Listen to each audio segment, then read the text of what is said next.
다들 뭐 정치에 관심이 있던 사람도 그렇고 관심이 없던 사람들도 우리나라 요즘에 돌아가는 일들 때문에 다들 많은 말씀들을 하시는 줄 압니다. 오늘 제가 그 양산 그 차량 운행 갔다가 오면서도 우리 안종순 집사님하고 그 김옥실 집선거님 같이 오면서도 계속 그 이야기를 했습니다. 우리나라 정치 상황이 참 어디까지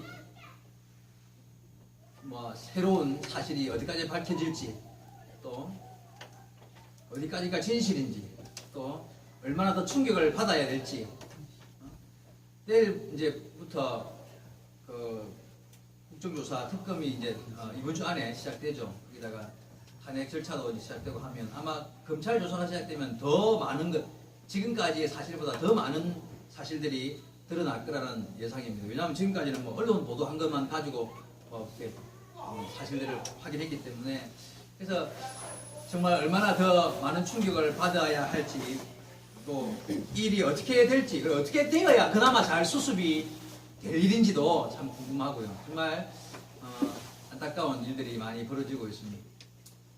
기도해야 때인 것은 사실인 것 같습니다. 그죠?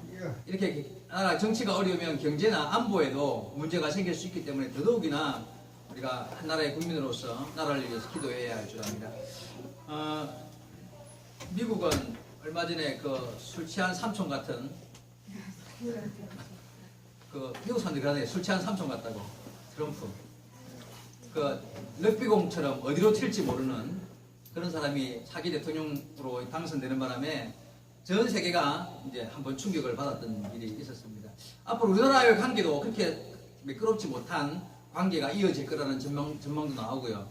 그리고 보면 한국이 지금요 정말 위기는 위기예요. 우리나라 주위에 있는 다른 나라들과 좀 가까운 나라가 하나도 없어요. 다 끌어온 관계를 만들어 놓고 있어요. 왜냐하면 뭐 중국은 사드 문제 때문에 안 좋기 시작해가지고 계속 지금 경제 문제가 이어질 만큼 안 좋은 상태가 이어지고 있고요. 일본은 뭐 옛날부터 그 독도하고 역사 문제 때문에 관계가 끌었고요. 북한은 핵 문제. 어쨌든 주위 둘러싸고 있는 모든 나라들이 좀 마음을 터놓고 좀 이야기할 만한, 좀 믿고 의지할 만한 나라가 없는 왕따 비슷한 그런 상황에 지금 한국이 놓여 있다는 거죠. 자, 이런 상황에서 뭐 IMF 이후 가장 어려운 경제적 위기가 찾아올 것이다. 많은 사람들이 그런 근심도 하고 걱정을 하는 중에 있습니다. 자, 어떻게 해야 될까요? 우리는 예수 믿는 사람이에요. 아까 오면서 차 안에서 그런 이야기 했으면 정말 어떻게 해야 될지, 물론 기도해야 하고 하나님의 은혜를 구해야 하는 건 사실인데, 우리가 정말 이 시대를 살아가는 지혜가 필요한 것 같아요. 우리가 뭐 여러분한테 제가 어제도 180만이 모였다든가 전국적으로 서울에 150만, 부산에 20만, 또 광주에 20만, 이렇게 180만, 뭐 이렇게 190만이라 해서 이렇게 모였다고 하는데, 뭐 거기에 나가십시오라고 말하기도 제가 말할 수도 없고요. 또 나가지 말라고 말할 수 없습니다. 왜냐하면 여러분, 우리에게 필요한 것은 나가고 안 나가고가 아니라 어떤 지혜가 필요해요. 이런 상황을 잘 분별하고 판단하는 지혜, 이런 시대에 생기는 일들을 잘 명철 있게 구별하여서 내가 무슨 기도를 해야 되고, 내가 어떤 마음을 중심을 가지고 이 시대를 살아야 할 것인가를 한번 잘 생각해 보아야 한다는 것입니다. 오늘 이 시간 말씀을 통해서 제가 그래서 하나님 앞에 우리가 지혜를 구해야 하는데, 이 시대를 잘 분별하고 예수 믿는 사람으로서 이때를 하나님 앞에 기도할 때, 나라와 민족을 위해서 기도할 때 어떤 기도를 해야 하고, 나 스스로를 잘 지키기 위해서 기도해야 하는데 어떻게 기도해야 할 것인가, 우리에게 필요한 지혜가 있다는 거죠. 그래서 하나님 앞에 기도하기를 하나님 나에게 지혜를 달라고 기도해야 돼요. 우리에게 지혜가 필요합니다. 시대를 분별할 수 있는 지혜가 필요하다는 거예요. 그래서 예수님께서도 말씀하셨습니다. 성경에 나와 있습니다. 지혜를 구하라고 말씀하셨고요. 지혜를 구하면 꾸짖지 아니하시고 지혜를 주신다고 말씀하셨습니다. 야고보서 1장 5절에 보니까 너희 중에 누구든지 지혜가 부족하거든 모든 사람에게 구해 주시고 꾸짖지 아니하시는 하나님께 구하라. 그리하면 주시리라. 하나님이 우리에게 지혜를 구하라 하시고, 그리고 구하는 자에게 지혜를 주시겠대요. 우리가 왜 지혜가 필요합니까? 지금 이때에 시대를 잘 분별하는 자만이 정말 옳은 것을 판단하고 기도할 것을 기도하고 그리고 응답받아서 바른 삶을 살아갈 수 있기 때문에 그렇습니다. 여러분, 그래서 오늘 이 시간을 통하여서 내가 무엇을 기도하여서 어떤 지혜를 받아서 이 세대를 어떻게 살아가야 할지를 한번 말씀을 통해서 배우고 이 세대를 잘 살아갈 수 있는 지혜를 얻는 그런 은혜의 시간 되기를 주의 말씀으로 축원드립니다. 첫째, 저는요 오늘 말씀을 읽었던 본문 말씀을 근거해서 첫째, 우리가 이 시대에 어떤 지혜가 필요하냐면 첫째는 피할 것을 잘 피할 줄 아는 사람이 되어야 될 것 같아요. 하늘에서 갑자기 막 주먹만한 우박이 떨어지면요 그거 대들어서 될 일이 아니죠. 그냥 무조건 피해야 되거든요. 뭐 방어막이 없습니다. 무조건 안 맞도록 피하는 게 제일 산책이죠. 그죠? 뭔가 큰 환난과 시험과 어려움이 팍 닥쳐오면요 그게 피할 수 있는 상황에 피해야 되는 거예요. 그걸 대들어서 될 일은 아무도 없습니다. 자, 그래서 피할 일을 잘 구별하여 피할 줄 아는 것이 정말 지혜인 것입니다. 자, 본문 한번 읽어보겠습니다. 16절 말씀입니다.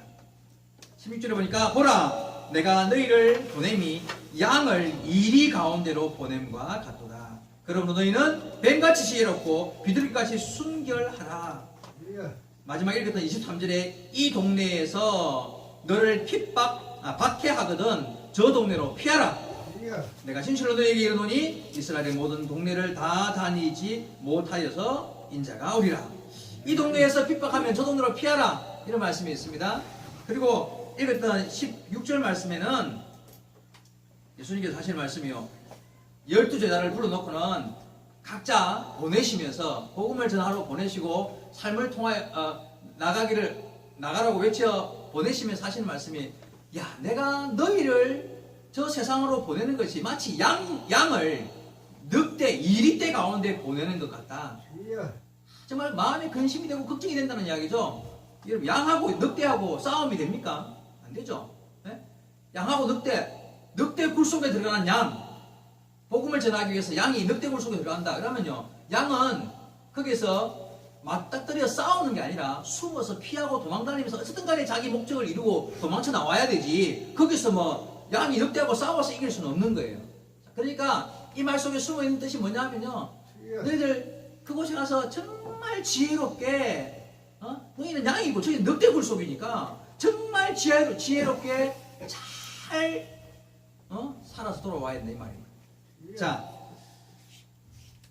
여기서 보니까 뱀같이 지혜롭고 비둘기같이 순결하라 이런 말씀이 나오는데 여러분 뱀이 지혜롭습니까?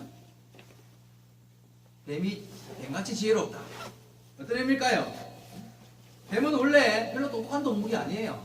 그죠? 머리도 조그만하고 안에 뭐 뇌가 큰 것도 아니고 어쨌든 뱀은 그렇게 똑똑하고 그렇게 뭐 이렇게 지혜로운 동물은 아닌데 한 가지 잘하는 게 있어요. 뭐냐면 뱀은 잘 피해요. 힘이 강하지 않죠. 뱀은 힘이 세진 않는데 자기 몸을 최대한 낮추고 불리할 때 빨리 숨고 도망가고 몸을 낮추어서 피하는 동물이 뱀이라는 거예요. 자, 아까 말씀드렸잖아요. 양을 늑대 우리 속에 보내는 것처럼 내가 참 근심이 된다. 그러니 뱀처럼 잘 피하고 피할 것을 피하고 정말 도망갈 것을 빨리 구별해서 도망갈 줄 알고 이렇게 뱀은요 아주 조용히 숨어서 가만히 뱀 아닌 것처럼 뭐 나무막대기처럼 어쨌든 그렇게 숨고 자기를 이렇게 방어하는 능력이 크단 말이죠. 그렇습니다. 여러분 악한 자가 악한 동기를 가지고 성도를 넘어뜨리려고 할 때요 우리는 무조건 강하고 담대한 것만이 잘하는 건 아니에요. 정말 피할 것을 알고 아까 읽었던 23절 말씀에도 이 동네에서 너희를 박해하거든 저 동네로 피하라 하는 말씀처럼 우리는 정말 지혜롭게 피하는 사람들 피할 상황에서 피할 자가 되어야 한다는 거예요. 예수님도 어느 날 갈릴리 그 여러 회당에서 복음을 전하고 다니실 때 어느 회당에 들어갔는데 거기서 거기 회당 안에 있는 사람들이요 갑자기 예수님을 그냥 끌어다가 낭떠러지로 데리고 가서 확 밀어서 떨어뜨려 죽이려고 했었어요. 그런 일이 있었습니다. 그때 예수님께서 그냥 조용히 물러가 피하셨습니다. 누가복음 4장 29절과 30절에 나와 있는 말씀입니다. 자, 그래서 우리는요 피할 것과 담대하게 맞서야 할 것을 구별할 줄 알아야 돼요. 정말 순교의 자리에서 복음을 전하고 하나님의 뜻을 외쳐야 할 그 자리에서는요 피하지 아니하고 죽음을 각오하고 담대할 때가 필요하겠죠. 그죠? 그럴 때가 있습니다. 그러나 그렇지 아니하고 범죄의 자리 악한 자리 뿐만 아니라 들끓는 핍박의 자리에서는요 피할 수 있으면 피하는 거예요. 그런 지혜가 필요하다는 거예요. 여러분 아시는 대로 그 요셉 보디발의 아내가 어느 날 요셉을 눈여기 다 보고 있다가 어느 날 집에 아무도 없을 때 그냥 나랑 같이 자자면서 막 요셉을 끌어안는단 말이야. 요셉이 그냥 막 도망가려고 하니까 옷을 잡고 막 안 들어진다. 그러니까 옷 확 다 벗어놓고, 그죠? 요셉이 도망갔죠? 나는 그런 범죄를 행할 수 없다. 그 시간에 만약 요셉이요, 붙잡고 막 늘어지니까, 주여, 이러면서 하나님의 뜻이 어쩌고, 이러면 기도한다고 그래 있으면요, 그냥 시험에 넘어갈 수 있는 거예요. 그때는 그냥 기도해 볼 이유가 없는 거예요. 그죠? 네? 기도하는 시간이 따라 그 시간에 유혹의 자리에서 기도하는 게 아니라, 유혹의 자리는 그냥 도망가는 거예요. 기도해 볼 것도 없는 거예요.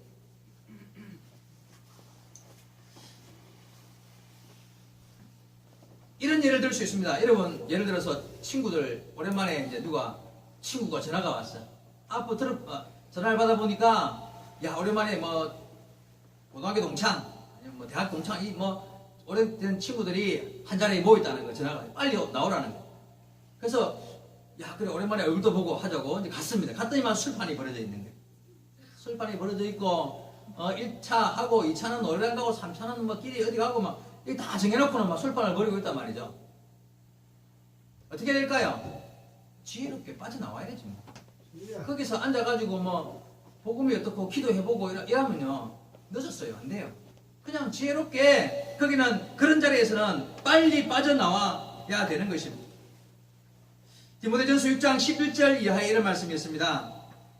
오직 너 하나님의 사람아, 이것들을 피하고 의와 경건과 믿음과 사랑과 인내와 온유를 따르며 믿음의 선한 싸움을 싸우라. 이것들을 피하라 그러는데, 이것들이 뭐냐면 앞에 나오는 투기나 분쟁이나 비방이나 악한 생각이나 교만이나 돈을 사랑함이나 이런 것들을 다 피하고 의와 경건과 믿음에, 그리고 사랑에, 인내와 온유로 믿음의 선한 싸움을 싸우라는 것입니다. 피할 것을 피하는 거예요. 악한 것을 피하고 선을 위하여 믿음을 지키는 것입니다. 여러분, 그래서요, 길 가다가 술 취한 사람이 막 시비 걸면요, 그냥 피하는 거예요. 흔히 하는 말로 똥이, 그죠? 무서워서 피하는 게 아니라 더러워서 피한다고. 괜히 그냥 열받는다고 아무데나 끼어들면 그게 마귀로 하여금 틈타게 만들어서 내 신앙을 손해보게 만들 수 있습니다. 그래서 피할 것을 잘 구별하고, 이 시대 안에서 정말 마귀로 틈타지 않냐고 뱀처럼 지혜롭게 자신을 잘 설 자리와 피할 자리를 구별할 줄 알고요. 특히 지금 이 시대에 그게 필요해요. 그래서 내가 가라 하지도 않고 가지 말라고 하지도 않습니다. 여러분이 기도해 보아야 하고요. 그리고 정말 올바른 것을 구별하는 지혜는 하나님이 각자에게 주시는 은혜인 줄 알고, 정말 하나님 앞에 기도하여서 이 시대를 잘 구별할 줄 아는 그런 성도 여러분 되기를 주의 말씀을 축원드립니다. 두 번째로 오늘 성경에 보니까 사람을 조심해래요. 사람을 조심하라고 합니다. 17절 말씀 다시 한번 보겠습니다. 사람들을 삼가라. 그들이 너희를 공회에 넘겨주겠고 그들의 그 당에서 채찍질하리라. 사람들을 삼가하라. 사람을 조심하라는 이야기예요. 성도들은 접근해 오는 사람들을 분별하고 조심해야 됩니다. 특히나 그래서 성도는요, 가능하면 불신자와의 만남을 줄여야 돼요. 불신자와 교제하는 것을 줄여야 됩니다. 금묵자흑, 끼리끼리 모인다는 말이죠. 유유상종. 금묵자흑이라는 말은 먹을 가까이 하면 금어진다는 말인데, 그렇습니다. 불신자와 가까이, 물론 우리가 복음을 전하기 위해서 불신자를 만나고 복음을 이야기해야 돼요. 근데 그거와 다르게 불신자와 멍해를 같이 하는 일, 다시 말해 뜻을 같이 하고 마음을 같이 해서 뭔가 이제 한 가지 목표를 향해서 그와 힘을 합치는 이런 일들 있잖아요. 같이 뭔가를 뜻을 같이 하는 이런 일들은 삼가해야 한다는 거예요. 왜냐하면 불신자와의 이런 같은 생각을 가지고 같은 일을 행하다 보면 금묵자흑이라고 금은 생각이 물들기 쉽다는 거예요. 여러분, 그래서 성도는 평상시에도 가능하면 성도를 만나야 돼요. 네. 누구 고등학교 친구 동창보다 우리 교회 성도들 이왕이면 전화해서 만나서 같이 점심을 먹든지, 이왕이면 만나면 은혜로운 이야기하고 응답받은 이야기하고요, 신앙 이야기하고 복음 이야기하고 목사님 이야기하고 이렇게 만나서 이야기를 해야지, 왜 자꾸 엉뚱한데 시간을 보내려고 하면 그러면 안 좋다는 거예요. 사람을 구별하여 만날 줄 알아야 한다는 거예요. 복음을 전하기 위해서 불신자를 만나고 하는 것을 나쁘다게 이야기하는 것이 아니라, 우리가 하나님의 은혜 안에서 오늘 본문에 나와 있는 것처럼 사람을 삼가할 줄 알아야 해. 우리 청년들도 그래서요. 사람을 교제할 때 가능하면 신앙 안에서 그 예수 믿는 사람과 결혼해야 돼. 굳이 스스로 알아서 늑대굴에 들어갈 필요는 없잖아요. 지혜가 필요합니다. 사단은 가장 가까운 사람을 통하여서도 얼마든지 사람을 시험에 빠지게 할 수 있습니다. 멀리 있는 사람이 아니라, 그래서 오늘 읽었던 본문 말씀에도 그런 말씀이 나오고요. 예수님께서 어느 날 어떤 사람에게 이런 말을 했습니다. 사단아 물러가라. 사단아 내 뒤로 물러서라. 누구에게 이 말을 했을까요? 뭐 저기 귀신 들린 사람한테요? 아니면 뭐 가룟유다한테 자기를 팔아먹을 거라서? 아니요. 베드로한테. 이런 거 아시잖아요. 베드로 보고, 베드로가 누구예요? 가장 가까이 있는 예수님의 첫 번째 제자 베드로한테 이 사단아 물러가라 라고 외쳤다는 거예요. 이유가 뭡니까? 여러분, 가까이 있고 가장 가까이 있는 그 사람이 나를 넘어뜨리게 할 수 있습니다. 여러분 아시는 대로 아담이 선악과를 먹었어요. 누구 때문에요? 하와 때문에. 가장 가까운 아내 하와가 자기가 먼저 따먹고는 아담한테 줬단 말이죠. 시험은 먼저 사람이 와서 자기를 시험하는 게 아니에요. 호시탐탐 사단 마귀는 나의 가장 가까이 있는 그런 사람들을 통하여서 나를 시험하고 넘어뜨릴 수 있습니다. 무슨 악한 자, 뭔가 뭐 괴락을 꾸미고 사기꾼, 뭐 최순실 같은 사람이 나를 시험하는 게 아니에요. 그런 사람도 조심해야 되겠지만 내 가장 가까이 있는 사람이요 결국 나를 넘어뜨리게 할 수 있다는 성경에 나와 있습니다. 오늘 읽었던 본문 말씀 21절 한번 보겠습니다. 장차 형제가 형제를, 아버지가 자식을 죽는 데에 내어주며 자식들이 부모를 대적하여 죽게 하리라. 22절에 또 너희가 내 이름으로 말미암아 모든 사람에게 미움을 받을 것이나 끝까지 견디는 자가 구원을 얻으리라 했습니다. 여러분, 시대 말에 사람 때문에 당하는 어렵고 힘든 일이 많이 닥칠 것이고, 그것도요 형제 자매가 부모와 자식이 나의 시험거리가 되어서 나를 넘어뜨리게 하는 일들이 생길 거라는 거예요. 그러나 그런 일 가운데서 끝까지 믿음을 지키며 하나님의 은혜 안에 삶을 사는 자가 하나님의 구원의 대상자가 된다는 것을 우리는 명심해야 할 줄 압니다. 형제 자매, 부모 자식이 뿐만 아니라 모든 사람들을 조심해야 한다는 거예요. 여러분, 목사도 마찬가지입니다. 목사의 나도 믿으면 안 돼요. 나 때문에 여러분 얼마든지 시험에 빠질 수 있습니다. 제가요, 저에 대해서 조금만 더 알면 단점 투성이라는 걸 알 게 많아요. 저한테 한 걸음만 더 가까이 오면 10걸음 도망갈 사람이 생긴다는 거예요. 그럴 수 있습니다. 사람은 그래서 믿음의 대상이 아니라 그냥 사랑의 대상일 뿐이에요. 아무리 좋은 사람도요, 사람은 그냥 누구를 만나든지 저 사람 내가 섬겨주고 사랑하고 대접해주고 잘 공경하고 예수 믿게 만들고 어쨌든 내가 어떤 그를 위하여서 도와주고 기도해줄 그럴 대상으로 사람을 바라보아야지. 저 사람 믿었더만 그럴 줄 몰랐다. 맞습니다. 사람을 왜 믿어요? 믿음의 어떤 사람이라도 믿음의 대상으로 보면 안 돼요. 그냥 내가 도와주고 기도해주고 함께 바른 믿음의 길을 걸어야 할 동역자 또는 그런 대상으로 봐야 돼요. 절대 믿음의 대상으로 보면 안 되는 거예요. 그렇습니다. 여러분, 내 주위에 있는 사람들을 위해 많이 기도하고 사람을 삼가 조심하며 믿음 안에서 우리의 신앙을 잘 지켜가야 할 줄 믿습니다. 지난 수요일 날 제가 이런 이야기를 했습니다. 믿음은 상처받지 않는 것이다. 그런 내용으로 제가 설교를 했었습니다. 믿음은 상처받지 않는 것이다. 우리 안에 정말 귀하신 예수님이 우리 안에 계세요.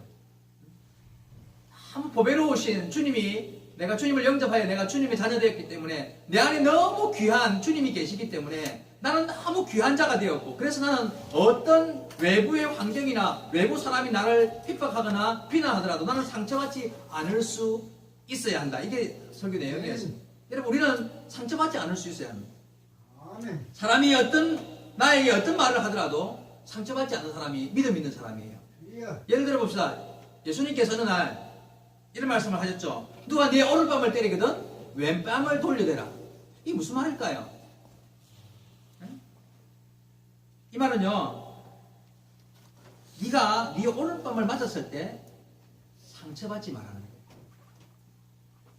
오른발 딱 맞았을 때 누가 내 오른발을 딱 때렸어요. 근데 하지 말고 참 저 사람 불쌍하다. 어떻게 내 말 뜻을 못 알아듣고 이렇게 나를 때릴 수가 있을까? 정말 저 사람이 돌아왔으면 좋겠다. 이런 마음이 들어서 그 사람한테 이렇게 예를 들어보시다. 남편, 아내라 칩시다. 예수 안 믿는 남편, 예수 믿는 아내. 어느 날 지금까지 계속 이 아내가 예수 안 믿는 남편한테 여보 교회 같이 신앙생활하고 교회 가서 얼마나 좋게 막 이렇게 전도를 했는데 그동안에 교회를 안 나간 거야 한 번도. 어느 날 마음에 작심을 하고 오늘 꼭 내가 교회를 데리고 나가야지 하고는 막 붙잡고는 나는 한 번만 교회 가자고 막 이랬더만 갑자기 뺨을 딱 때리는 거야. 딱 맞아서 얼마나 상처가 될까요? 근데 그 순간에요 상처가 안 되는 사람은요 내 남편이 정말 이렇게까지 할 줄 이런 마음이 들어가지고 여보 내 왼쪽 밥도 한 대 더 때리고 내일 같이 교회 가자. 그렇게 말할 수 있는 사람 같으면 상처가 안 된 사람이 맞죠, 그죠? 그게 상처가 된 사람 같으면 이러면서 그냥 막 대판 싸웠겠죠. 머리 그때까지 잡고. 무슨 말인지 알겠습니까? 사람이 나한테 어떤 말을 하든 어떤 행동을 하든 그 말이나 행동의 삶에서 내가 상처받지 않는 것이 믿음이라니까요. 예수님께서 이런 말씀도 하셨습니다. 네 원수까지라도 사랑하라. 이 말 뜻이 뭘까요? 너한테 원수 같은 짓을 하는 사람에게서 상처받지 말라는 거예요. 사람이 너를 어떻게 하는 것 때문에 상처받지 마라. 무슨 말이냐면 네 안에 누가 계시냐? 네 안에 하나님이, 네 안에 성령께서, 네 안에 주님이 계시지 않느냐? 너는 가장 귀한 것을 가진 자이니 어떠한 삶의 환경이나 사람이 너를 핍박하고 비난한다 할지라도 너는 상처받지 않는 자가 되어야 한다. 그게 믿음의 사람이라는 거예요. 아멘. 여러분 원수까지 사랑하고 정말 오른밤을 때리며 왼밤을 돌려내릴 수 있는 사람이라면 상처받지 않을 수 있는 사람인 거예요. 그죠? 어떤 환경에서도 상처받지 않는 사람, 그게 믿음의 사람입니다. 이 시대 말에 삼가 사람을 조심하며 어떤 일 가운데서도 상처받지 아니하고 믿음으로 이 시대를 잘 이길 줄 아는 그런 저와 여러분 되기를 주의 말씀으로 축원드립니다. 네. 마지막으로 오늘 말씀 속에서 우리가 한 가지 더 이 시대를 어떻게 해야 이 시대를 지혜롭게 살아갈 수 있을 것인가 한 가지 더 본다면 바로 성령의 인도하심을 받아야 해요. 네. 여러분 사실은 이 세 번째가 가장 중요해요. 이 세 번째를 설명하기 위해서 제가 준비했습니다. 여러분 이 시대를 정말 지혜롭게 살아가려면 성령 하나님의 도우심과 함께 하심을 경험하며 그 안에 살 줄 알아야 해요. 오늘 본문 말씀 제가 19절 이하를 보겠습니다. 너희를 넘겨줄 때에 어떻게 또는 무엇을 말할까 염려하지 말라. 그때에 너희에게 할 말을 주시리니 말하는 이는 너희가 아니라 너희 속에서 말씀하시는 이 곧 너희 아버지의 성령이시라. 핍박을 당하고 어렵고 힘든 일을 당하여서 고통을 당하는 일이 생길 때에 그때에 너희가 어떻게 해결해낼까? 뭔가 막 나에게 핍박이 왔을 때 이 문제를 어떻게 해결해낼까? 고민하고 걱정하며 무슨 말을 할까? 그렇게 걱정하지 마라. 그때에 너희에게 말씀을 주시는 분은 하나님이시고 너희 안에는 성령이 이 일을 하실 것이라는 것입니다. 여러분 형제자매 부모 자식 간에도 마귀가 역사하여서 우리의 삶을 넘어뜨리려고 하는 그런 시대가 되었는데 우리가 과연 누구를 믿고 의지할 수 있겠습니까? 사람 중에는 믿고 의지할 만한 사람이 없습니다. 사람은 다 썩은 갈대지팡이 같은, 그래서 의지할 것이 아무것도 없는 그런 사람들입니다. 그래서 예수님께서 마지막 시대에 너희가 의지하고 믿고 인도함 받을 수 있는 성령을 보내어 주시겠다고 약속하셨고 그 성령은 우리에게 임하셨습니다. 요한복음 14장 16절 이하에 이렇게 나와 있습니다. 내가 아버지께 구하겠으니 그가 또 다른 보혜사를 너희에게 주사 영원토록 너희와 함께 있게 하리니 그는 진리의 영이라. 세상은 능히 그를 받지 못하였으나니 이는 그를 보지도 못하고 알지도 못합니다. 그러나 너희는 그를 아나니 그는 너희와 함께 거하시며 또한 너희 속에 계시겠습니다. 성령을 주님이 약속하셨고 그 성령께서 실제로 임하셨고 우리와 함께 하신다고 말씀하십니다. 계속해서 보면 25절 이하에 보니까 요한복음 14장 25절입니다. 내가 아직 너희에게 함께 있어서 이 말을 너희에게 하였거니와 보혜사 곧 아버지께서 내 이름으로 보내실 성령 그가 너희에게 모든 것을 가르치고 내가 너에게 말한 모든 것을 생각나게 하시리라. 평안을 너에게 끼치노니. 보혜사 성령께서 우리에게 임하시어서 우리 안에 계신 성령께서 우리로 하여금 하나님의 모든 말씀을 깨달아 알게 하시고 생각나게 하시고 우리에게 평안을 끼치실 것입니다. 성령 안에 있는 사람만 이 시대 말에 참 평안할 수 있습니다. 성령 안에 있는 사람만 이 시대가 아무리 변하고 모든 사람들이 들끓고 거리로 나서서 소리를 치를 때에라도 우리는 주의 은혜 안에 평안이 거할 수 있습니다.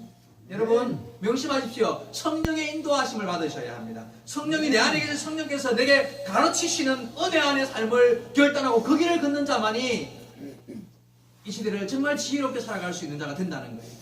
성령이 계십니다. 믿습니까? 성령이 우리 안에 계시고 우리와 함께 하시며 우리가 그분을 의지하고 그분을 신뢰하고 내 안에 계신 그분을 향하여 기도하며 은혜를 구할 때 그분이 우리와 함께 하셔서 우리의 삶을 지도하신다는 거예요. 아멘. 성령이 계시네 할렐루야 함께 하시네 좁은 길을 걸으며 밤낮 기뻐하는 것 주의 영이 함께 함이라. 믿습니까 여러분? 성령이 계십니다.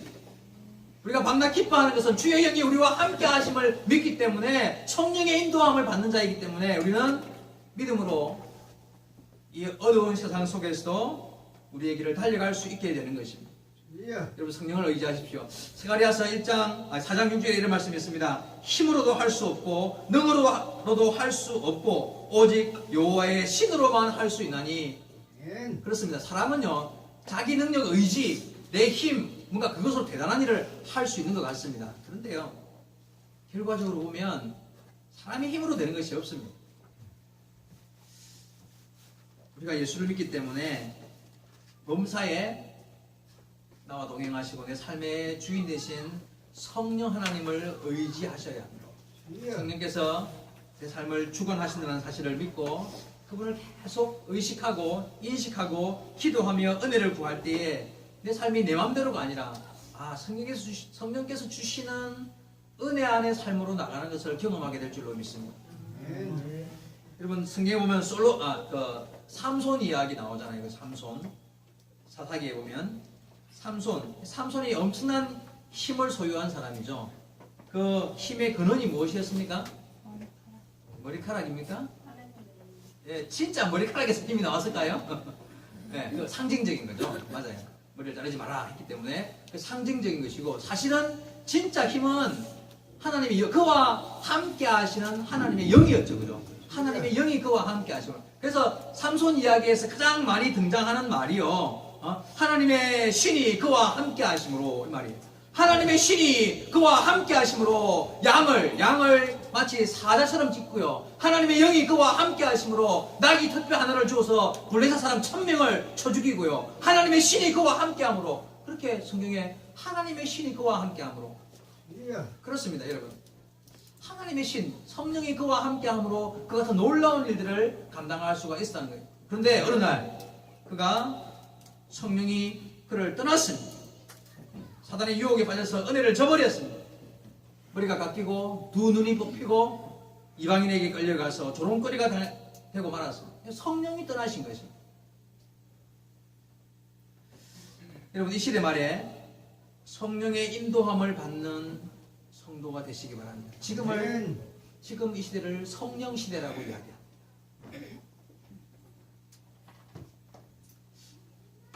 구약시대를 성부시대라고 하고 신약시대를 성자시대라고 그러거든요.